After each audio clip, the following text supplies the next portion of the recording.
going into this episode, it was pretty obvious to me. I was like, we're going to talk Zach Hyman and the speculation surrounding Zach Hyman and some of the outrageous figures that are being thrown around with respect to Zach Hyman.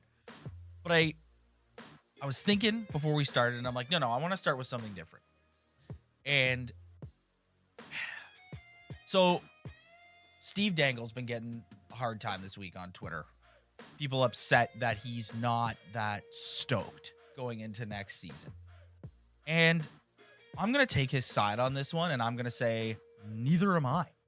And so I just wanted to throw that down and be like, how are you feeling? Because I think about sitting through 82 game season next year and just going like, yeah, and especially a guy who does a video after every game or after anything that happens that's significant to this hockey team. I know that's his job, and he could just quit anytime. People are like, oh, if you don't like the team, don't cover them. But the dude has made a career out of covering the Leafs and gets crazy views on YouTube and has made a whole life for himself. And I feel bad for him too, dude. We have to get on this podcast every week, and it's like, okay, they go on a 3-game heater. We come on here, oh, well, if they do this, they do that, maybe this will happen. Or they come on, they lose 3 in a row, and you're like, this team sucks. It's a roller coaster. So him having to do a video after every game trying to fire himself up to believe that this team is good enough to do anything in the playoffs, that'd be pretty negative too. And me and you are both negative. Like you said, you're kind of on his side, and I'm with you too. I have no positive vibes going into this offseason or in the next season. It's just kind of you guys better show me something, or else I'm going to stay right where I belong in negative town. Yeah, I just keep thinking about it, and I'm like, what? Exactly to your point, it's like, I wish you could hit a fast forward button for next year. Just take us to April and let's see. Because you're right, I can't ride the ups and downs like I have in previous years. Because you're just sitting oh, cool, you won 5 in a row. Cool. Yeah. Are you going to be able to win the one game in April that sends you to the second round? That's all any of us are going to be thinking next year. So yes, it is really hard to sit here and be like, man, what are they going to do? Are you excited? So in October, in November, the Leafs go on a 10-game heater, hypothetically speaking. Are you sitting there being like, say it's over, 10 games in a row, they just dominated 10 teams. They win that 10th game after the game. Are you still sitting here being like, this team's got to show me something? Or are you being like, you know what? They look a lot better. They're onto something. Nick Robertson's doing this. The new guy they added is adding more offense. This is looking like what they need to. That's just what it's going to be like. Can you see it in my body language right now talking about this? Usually we come on here every week and I'm like, hey, and even now I'm sitting here just to answer your question, I'm not going to sit there if they go on a long, as you put it, 10-game winning streak like this. But I think it's going to be in the back of everyone's mind. Show me what you got in April. Yeah. And if they win 10 in a row, how did they win? Is it what they've done in previous years where you're watching it going, you're not going to be able to win like this in the playoffs? Or do they go out and do they grind teams down? Or do they win some of those games 2-1? Do they or are you just sitting there? Because that's the thing to me, man, is it's I don't know if I can sit. If you look at it, the whole thing is just a mess, right? You've got this core of talented young players that we have wanted our entire life as Leaf fans, game-changing, skilled players. And they keep blowing it. It's we can't have nice things. And then you've got Kyle Dubas, who, and I'm not a Dubas hater like a lot of people are, but you got this general manager who kind of carries himself like he's found some sort of secret sauce that the rest of the league doesn't know about. And it's no, it doesn't work, man. It doesn't work in the playoffs. Your secret sauce, your philosophy gets shut down every year come playoff time. Yeah. And so it's just, I look at the whole thing and it's so I think what I'm trying to get at is I don't know if I believe anymore, man. I don't know if I can, even if they do have success, it's yeah, but what are you going to do in April? when you're up 3-1 and the other team brings the pressure and starts playing a more playoff style and takes all the time and space away. What are you going to do? Yeah. Right? And that's exactly what you mean. You just wish you could fast forward because sitting through, which is what Dangle's getting at, sitting through 82, waiting to get there. Yeah. Which you might not even get there. Exactly. You don't even know. Yes. Because you're going back to the division that is probably the hardest division in hockey. And has the now 2-time Stanley Cup champion. Who will maybe lose a couple players, but I don't know if you check the points in the playoffs, but anybody who says you're top, you need just third liners to chip in and do this. The top guys for Tampa Bay won them that Stanley Cup. Nikita Kucherov had 32 points in 4 rounds. We just get going a quick side tangent here about Nikita Kucherov and what an absolute legend that guy is. Oh my God, his chirp of Habs fans. Yeah. Let me tell you something about Habs fans, okay? They have a reputation of being the most sensitive fan base in hockey.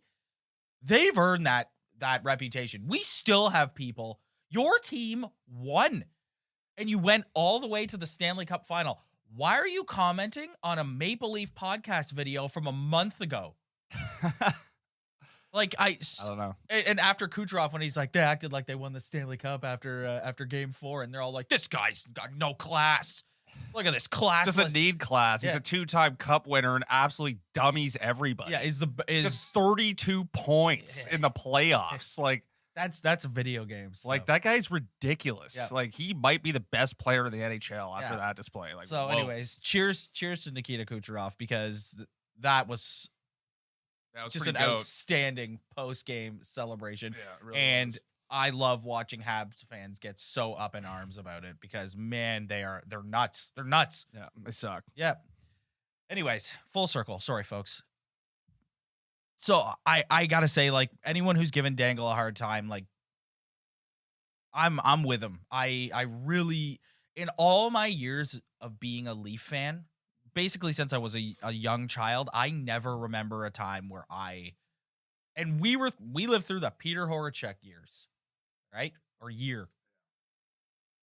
And I never remember a time where I'm just like, where I think about watching an upcoming Leaf season and just going like,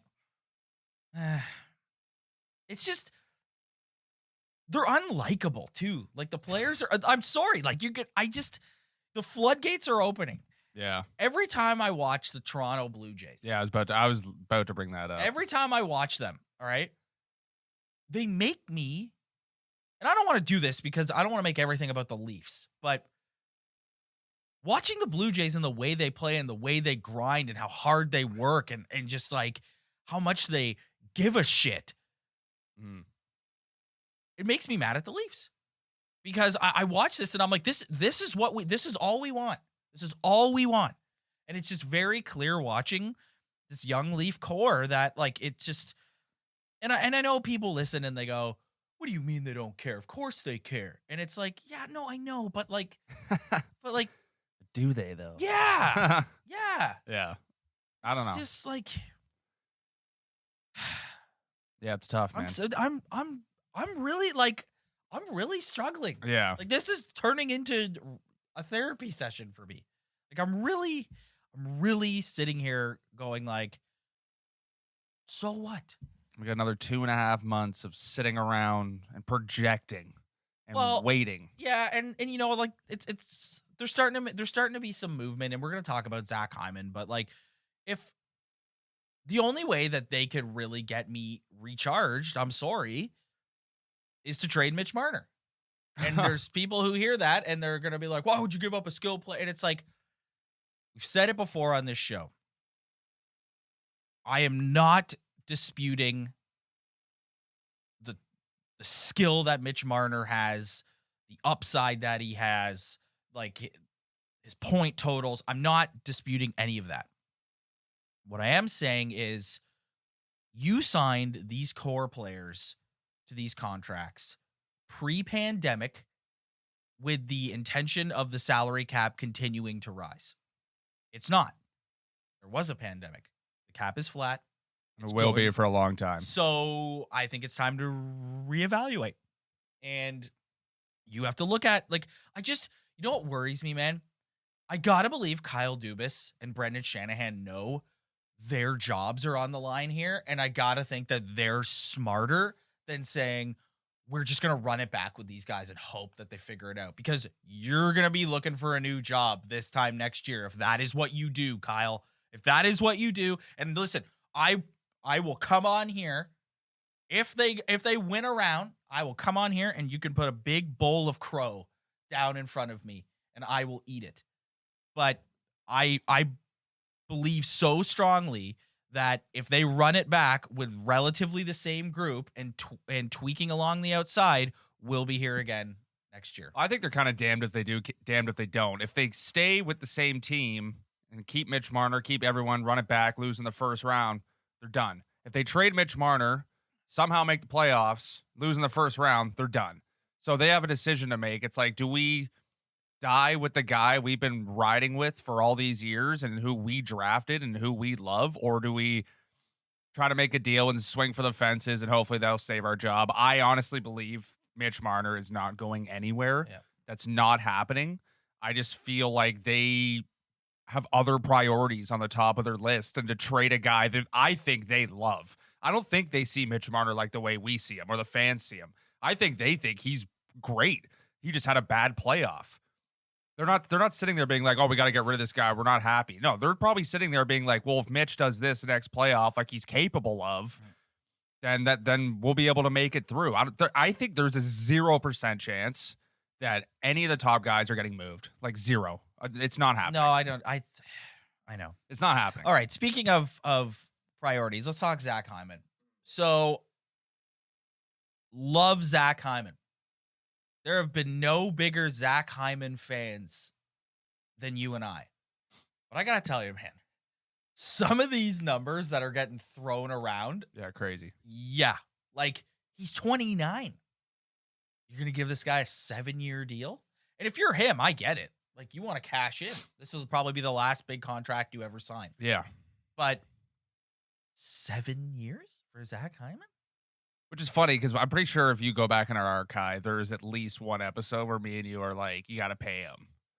Well, no, for me, it's like, so the AAV, $6 million's a bit high. But if you told me that they're going to pay Zach Hyman 5.2, I'd be like, okay, I can get my head around 5.2 for 3 years, 4 years, give him a fourth year. I could get my head around that.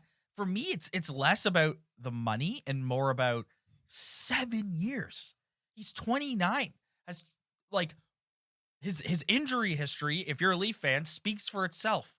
Like 7 years? Well, there was the report that they try to give him the max term, but a lower AAV. So they try to satisfy him with the term, but they needed it at a number that they were comfortable at. Like, if talking about that episode in the middle of the season, we sat here and I said specifically that they need to go out and do whatever they can to sign this guy. And after the playoffs have been over, this applies to everything, really. Hindsight is huge. Yep. And when you're in the moment, like especially last season where they were in that division, they were in first, you thought they could actually go somewhere. Every move they made to kind of satisfy what we think they needed, we were happy. Looking back on it, I don't think Zach Hyman deserves $5 million. Like, no, you cannot have a player like that under an AAV like that. I love Zach. He's an intangible guy. Plays everywhere. He's the man. But dude, like they can't, man. Like they put themselves in a position where they pay their top guys so much that you got to say goodbye to guys like Zach Hyman. And then I was listening to a show the other day and they brought up the Nick Foligno trade at the deadline. And me and you came on this podcast. We were like, whatever, who cares? First rounder, see you later. We need a guy like this. Looking back on it, that's a moke trade. Yeah, well, in fairness, dude, I'm gonna eat my words. I think that is an awful trade. In Like fairness, I'm going way back on myself. In fairness to Kyle, the guy comes in and gets hurt. Like he was a non-factor. I know, Yeah. but just that. But that's like, Yeah. I'm thinking about it, and it's like I know we love the guys we love, and they need to go out and get dudes, but.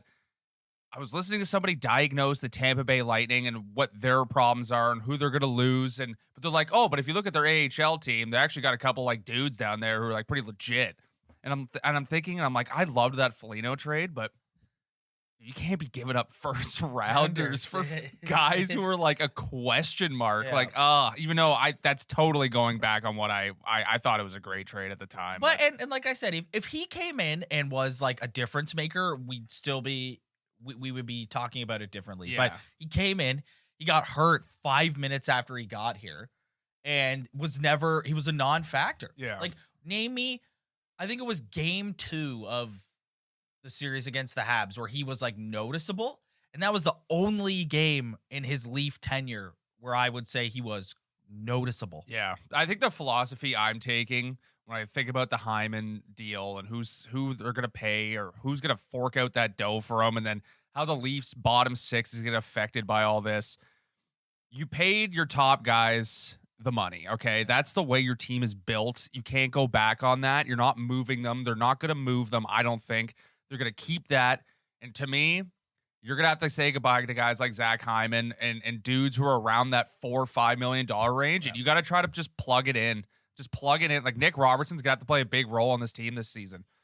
Like, you're just going to have to plug in those holes. And you can't go out and sign dudes for $6 million for Hyman. You're going to add another $6 million contract to your books for this team. Yeah. You don't even have a number 2 goalie yet. Well, and you need guys like Liljegren to step up and actually be an everyday NHLer this year. They have to plug holes with dudes who are cheap and dudes that they've drafted in their system. Like, and some dudes are going to fail and some dudes are going to succeed. But that's just the way this team is going to have to work, because there's too many important positions to worry about the guy who's playing on the third line on your team. It's like, you need another goalie. You need more defensemen. You can't go out and spend $6 million on a guy who can either be on your first line or your third line who tears his ACL every year. I don't want to spend too much time on this because I don't think there's anything there, and I think it's Toronto sports media creating a story. What do you think of this Gabe Landeskog? Can't happen. Yeah, can't happen. This, to me, if I'm in the Leafs, if I'm in that office and we're writing on the whiteboard of what we need. The old classic line, you start in the net and you move out. Yeah. I don't care about forwards this offseason. Screw them. Yeah. You'll find dudes. Yeah. You'll find guys to play on the minimum. You'll put some trust in some dudes that are unproven. You need to get another goalie with Jack Campbell. That is the number 1 priority for this team right now. And number 2, you need to get better defensemen, because that's very important, as we learned in the playoffs. Yep. And worry about the other dudes. Like, I don't care about Zach Hyman, who's going to replace him, or who's going to replace guys who you're going to lose in the expansion draft. Like, you start from the net out. Let's go. Like, you can't be signing mediocre dudes for $6 million. Like, no. It's crazy. Ryan, did you know that if you go to manscaped.com right now and use promo code THEBUDS, you get 20% off and free shipping on a bunch of badass men's grooming products? None more impressive than the Lawnmower 4.0. Not just the Lawnmower 4.0, even though it is the top of the line when it comes to trimming sensitive areas. Yes. They also got something called a weed whacker to take care of that manly problem that the hair start growing out of your nose and you need something to take care of it. They also got wash for all the sensitive parts of your body. They got razors. They have briefs. They got it all, and it's cool branding. Like, look at this. Look at these boxes. Look how sleek they are. I know. So you get on there. You use our code, THEBUDS. What does it get you again? 20% off and free shipping worldwide. Doesn't matter where you are on the planet. Is there anything worse than when you're talking to a guy and, like, he's got, like, the big, just hanging out? It happens to me. Yeah. Let's be honest here. It happens to both of us. How many times has the wife looked at you and been like, last time you trimmed up there, bud? I know, and you're up there and you got the scissors and it's just a disaster. You're just in there just like. Yeah, exactly. Yeah. Or when you're going on a first date and you're like, buddy, are you prepared? Yeah. Did you use your Lawnmower 4.0? Because there could be an issue. Yeah, there could be an issue. And the last thing you want to do is embarrass yourself. Exactly. Got a bit of an afro situation. Nobody wants that. No, absolutely not. So the main way you solve that, once again, is you go to manscaped.com, fill your card up, you check out. There's a little section that says input promo code. You put in THEBUDS, all one word, which we have below right now. 20% off, free shipping. A bunch of unbelievable, badass men's grooming products. So go check it out right now. So thoughts on the Wayne Simmons extension? Any guy you can plug in on the minimum who you think can make an impact, do it. Yeah. Do it. Like, what? You've no risk. He was really good for them until he got hurt, and then he just wasn't the same. Yeah, which is tough because he does have an injury history, and it sucks when dudes have injury history because history is bound to repeat itself. But anyone you could plug in on the minimum on this team who you think can make an impact in some sort of way, like, you just got to do it. That's just the way it is. Not every dude's going to be the guy you want them to be, but if you can get paid a very low salary and provide something, that's what this team needs, man. That's all you can do. Well, so speaking of, what do you if think? you're complaining about a guy signing at the min, yeah, you're a dink. like shut up. Like, who else are they gonna go get? Yeah. Like, you have a guy who has experience, who clearly brought a little bit of toughness to your team. Yeah, he's a little slow. He's not as good as he used to be, but if they sign him for 3.5 a season, I'd be like, okay, this is it's a bit much. A bit much. But like any guy you're plugging in at the min, like, it's fine. Let it go. Speaking of Travis Dermott, I think of that extension. Well, that is like expansion implications as well. So that's a great segue there, Ryan. Expansion draft coming up. The Seattle Kraken. It's official. Weird, man. Yeah, it's official. Yeah. So I think a lot of people are going the 4-4-1 route of who they're going to protect. I think the 4 forwards speak for themselves, the core 4, and then I think 3 of the defensemen speak for themselves. So Riley, Brody, and Muzzin. Who's the 4th? Is it Dermott? Is it Hall? That's a hard question because they're both kind of mokey in the same way. I'm protecting Justin Hall. I think he's a big stay-at-home defenseman. Then is the type of guy you don't have. Like Dermott, they've got 3 guys that play like Travis Dermott. They've got Riley, they've got Sandin, and they've got Dermott. My problem is with this question is I'm not attached to either guy at all. Mm-hmm. You could see what they bring in different ways. I like your point. Hall is a big guy. He did do a good job against. Like, he played against McDavid a lot last year. Did an okay job. He improved a lot when he got the opportunity. I don't really care, to be honest with you. Whatever they want to do, they can do. I think that it's not going to be a game changer, whoever they do protect. But I think a lot of people too are like pretty sold on the fact that the Kraken are going to take Kerfoot as the forward. Go ahead. So, but again, you want to look at you were talking about mock trades earlier, right? You traded Nazem Kadri for a guy who came here and was awful for an entire season in Tyson Barrie, and the other guy who I thought was pretty good for them down the stretch last year. You're going to lose him in an expansion draft for nothing. Yeah.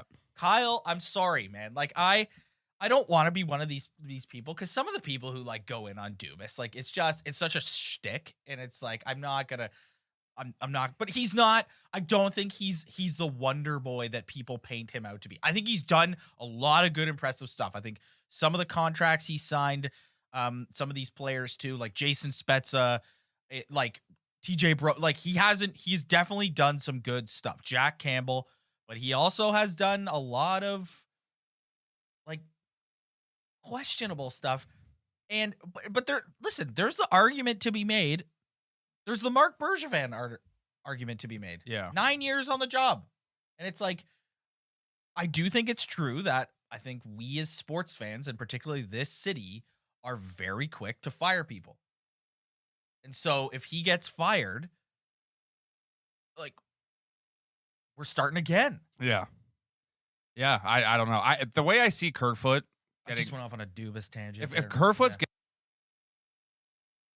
yeah. I see cap money when Kerfoot comes off the books. Good. I thought he played well last year, and in the playoffs he was okay, but I'm not going to get attached to Alex Kerfoot. Yeah. Like, and Nazem Kadri, I don't care about that trade anymore, because that dumb idiot can't stay not suspended in the playoffs, so he'd be no help to them anyways. Yeah. So I'm over that trade. I don't care about that anymore. I see Kerfoot leaving. I see cap money. I see Freddie Anderson coming off the books. I see cap money. Yep. Anything you can get cap money for this team, Yep. let's do it. I don't care. Yeah. Do I trust Dubas to do the right thing with that money? Mhm. I don't know. But at least you have an option. At least you have options to go get several guys who are making low money, or you get 2 guys who are making like $3 million, you know? They have holes to plug. So I see guys getting picked and money coming off their books, and that means they can go out and do something, which is what people want them to do. Speaking of the Kraken, there was some speculation on the radio this week that the Leafs already know who they're going to take because of the whole, like, they did some sort of deal with the Kraken hiring Dave Haxtell. What a loss that is. Yeah, I know. Like, dude, that is just, we cool. talked about this. Like, we talked about this last episode, like just a bizarre coaching. Yeah, hire. you're just like, okay. I guess Ronnie Francis likes Davey Axtell. I don't know. All due respect to Dave Haxtell. It is a very, very bizarre. Yeah. I guess we should also comment a little bit on the Stanley Cup final. We haven't done an episode since Tampa won again, and I just think, like, I don't want to be a narcissistic Leaf fan and make everything about them, but I am a narcissistic Leaf fan, and I do. This make is a everything Leaf about them. podcast. This is a Leaf podcast, but I just watched the Tampa Bay Lightning, and I'm just like, like, they're nowhere close to this, man. The goaltending. Well, and that's the point you made about Tampa earlier, where you're like, you know, they might lose a guy here and a guy there, but it's like, it doesn't matter because you have the best goalie in hockey And the best defenseman in hockey. Yeah. The biggest workhorse in hockey, too. Yeah. And you have a loudmouth goat forward who just shows up at the playoffs and rigs up 32 pointies and then chirps everybody at the press conference, and he's off to the next cup. Yeah, I know. It's so good. They look pretty good, man. Yeah, like they're pretty good. Again, it's just like, Eddie, it's your dream. It's to have one of the best goalies in the world that you can rely on. Yep. It's having a defenseman you can put on the ice for over 30 minutes a night, and he's going to do something. He can be physical. He can score. He can make passes, run your power play, be on your penalty kill. And then you have 4 forwards who you know can go out and put points on the board every night. Yep. Like, how they gonna? Yeah, okay, they lose Barclay Goodrow. Like, they'll be fine. Sweet. And I know when they won their first cup, people would make the argument that their third line is what got them over the hump or whatever. But, dude, like, when you're set up with top goalies, top defensemen, you're going to be in it every year. Yeah. And that's why I want the Leafs to, honestly, I almost want them to take their focus off the forwards and start focusing on their net and their defense, because it's so important. It's what gets you there in the long run. This is the philosophy that I keep saying, that this is what I was alluding to at the beginning of the episode when I said that, you know, the general manager, like, there's this aura around around Kyle Dubas that he's found some sort of secret sauce. And it's like, what sauce? You actually, Like, no, like- but the whole Kyle Dubas hype train has been built on, he sees the game from an analytical perspective, and he's so far ahead of everybody else in that regard. But one thing that we've learned every year, and I'm sorry, number people, and like, playoff hockey is different, and you can't quantify that. You can't quantify Mitch Marner getting out of the way of a hit. I don't get people being like, Kyle Dubas is so analytical. So is every other team in the NHL. Yeah. Pretty much every team. You think the Colorado Avalanche are not an analytical hockey team? Like, everyone's there. Everyone's caught up. Your analytics aren't better than other people's analytics. Like, But again, I think a lot of that is Toronto media and stuff. Just like, it's just the hype train leaving the station. the whole game. Every team is analytical now. Like, your analytics aren't better than other people's. The only thing I'll give the Leafs is they got a damn smart guy running their cap. Yeah. Who can make some good Brandon Pridham. Who can make some GOAT decisions sometimes. So I think, like, you know, we're gonna wrap this up, and I think it's safe to say that we join those who aren't in the best headspace right now. So in this offseason, what's your top priority? I'm with you. I gotta, well, my jaded, angry top priority. Trade Mitch Marner. I don't want to see 16 on the ice again next year. Yeah. But realistic. Say priority, those top guys don't leave. Okay. What's the number one priority? I'm with you. I think they need to solidify their goaltending. I think Jack Campbell has earned the right to start the season as the number one guy, but as we've talked about a lot, he has quite the injury history, and you can't go into next season with Michael Hutchinson as his backup and expect to do anything. Yeah, so you can't go into next season trying to make the playoffs, trying to win a round, trying to go deep with a dude who has no resume, who's never played a full season, never took a team to the playoffs. Say what you want about Freddie Anderson. He had a resume, and he's taken teams to the playoffs. He sucked in the playoffs, but whatever. Yep. You have to go get a 1A, 1B guy. That's the way they're going to have to do it. Because you cannot. I like Jack Campbell when he's playing well. I think he's a great goalie, but that is just some security, man. But again, you need another dude. But again, man, they've put themselves in a situation with their salary cap where they only have so much money that they can spend on a goalie. I know. So when you're on a budget, it limits your options of who's available to you. So they're not going to go get some elite NHL goaltender because they can't afford him. No, they can't afford him, but you need an upgrade on Michael Hutchinson. Like, do you think or you can go and get Marc-Andre Fleury? Oh yeah. Who knows? I don't know. Just get somebody. And so second priority is, I'm with you too, the defense. So what do you think? Do you think they re-sign Morgan Rielly? There's been speculation that he would be willing to take a hometown discount to stay. Do they re-sign him, or do they here's my take on it. Whether they re-sign him or not, I do not like this trend of letting guys leave for nothing. So if you're not going to re-sign him, then you need to trade him and get assets back, because we're not just, he's been an elite defenseman for this team. I had my moments with him last year where I thought he wasn't that great at times during the season, but for his career, he's been a homegrown elite defenseman for this team. And if you're not going to re-sign him, then you better get something for him. Just picture the Leafs going into this season without Morgan Rielly on their back end. It's bleak. It's brutal. Yeah. It's awful. Yeah. They almost don't have a choice in a way, which kind of reminds me of when they signed Dion Phaneuf for $7 million for 7 years, because that was the exact same reasoning why they did that. Was, they got nobody else, and that turned into a nightmare. So, you never know, but you almost got to treat this off, like what you're saying. You can't let him go for free. You almost have to treat this offseason like it's next offseason and find out this offseason. Are you coming back here? What do you want? Yeah. What are you looking for? Are you just going to wait it out? Or can we just talk kind of an early preliminary discussion right now on what you're thinking so we can kind of get the ball rolling, because we can't just let you go for nothing. Well, and he's a bit different than Hyman too, because I would sign him. I would give him more term than I'd give Hyman. And I think, listen, if you're going to sign with this team, you have to understand, this is the situation they're in cap-wise. If I want to stay here, and if I really believe I have a chance to have success here, I have to work within this system. And that doesn't mean, you shortchange yourself. Like Morgan Rielly's not signing for $2 million. But, I think you're looking at $7 million. Yeah. So how do you feel about that figure? See, that's way hard. But, that's only $1 million more than what Zach Hyman wants. Yeah. And, I'm putting Morgan Rielly a little bit ahead of Zach Hyman in terms of importance. Yes. So it is what it is. You went out and signed all these dudes for $7,000 million, and they all suck. So, this is the consequences you have to deal with when you have a guy who you want to keep. But you're looking at your top defenseman being like, oh, I don't know if I want to pay him because you're all moked up with a bunch of other dudes. So it's well, all right, we're gonna get out of here. Bad situation. We're gonna get out of here, but before we do, I have to troll you. I got 2 words for you when it comes to the goaltending situation, Ryan. What? James Reimer. No, no.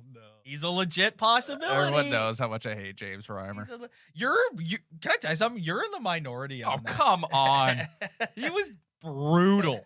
Come on. They made the playoffs in a shortened season. and they were up 4-1. You could argue that they wouldn't have even got to that game 7 if it weren't for James Reimer. Yeah, and they wouldn't have gotten to game 7 without Frederik Andersen. Yep. It's like, the and everybody hates him. Yeah. So, and Frederik Andersen was way better than James Reimer was as a Leaf as a whole. Yep. And if people like James Reimer but hate Frederik Andersen, just piss off. Yeah. Like, just go walk outside and just leave. Like, don't take off your Leaf jersey. Stop. Yeah. James Reimer. So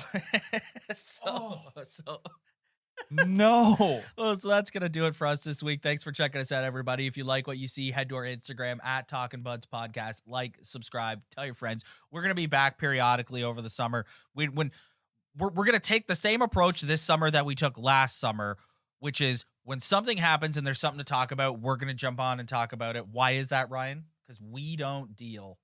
Well, it's just like we don't deal in hypotheticals. Yeah. But we just can't come on here and just drum up narratives to just put out content because that's boring. That is so boring. It is. Let's talk really about boring. what they're actually doing and analyze that instead of what they could do and waste our time, your time, everybody's time. Come on here and say the same thing pretty much every episode. Thanks, everybody. We'll see you next week.